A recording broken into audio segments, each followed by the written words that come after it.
ಪರಿಪಾಲನೆಗೆ ಬೇಕಾಗಿ ನನ್ನ ಅಣ್ಣನಂತಹ ಶ್ರೀರಾಮಚಂದ್ರ ಸೀತಾಮಾತೆಯನ್ನು ಒಳಗೂಡಿಕೊಂಡು ಕಾರಣವಾಸಕ್ಕಾಗಿ ತೆರಳುತ್ತಾ ಇದ್ದಾರೆ. ಅಣ್ಣನ ಜೊತೆಯಲ್ಲಿ ಹೋಗಬೇಕು, ಅಣ್ಣ ಅತ್ತಿಗೆಯವರ ಪಾದಸೇವೆಯನ್ನು ಮಾಡಬೇಕು ಅಂತ ಮನದ ಉದ್ದೇಶ. ಕಳುಹಿಸಿಕೊಡಿ ಮಗನೇ.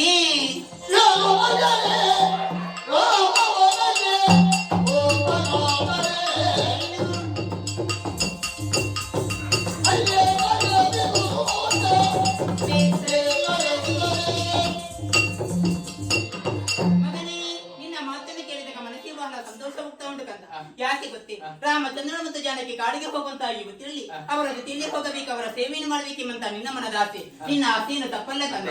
ಹೋಗುವಂತ ಮುನ್ನೊಂದಿಗೆ ಮಾತನ್ನೇ ಹೇಳುತ್ತಾ ಇದ್ದೀನಿ. ಆ ರಾಮಚಂದ್ರನ ತಂದೆಯಾಗಿ ಕಾಣಬೇಕು, ಆ ಜಾನಕಿಯನ್ನು ಎನ್ನಾಗಿ ನೋಡಬೇಕು ಕಂದ. ಅಷ್ಟು ಮಾತ್ರವಲ್ಲದೆ ಕಾಡು ನಾಡಾಗಿ ನಿನಗೆ ಅನುಭವ ಕಂದ ಹೋಗಿವ.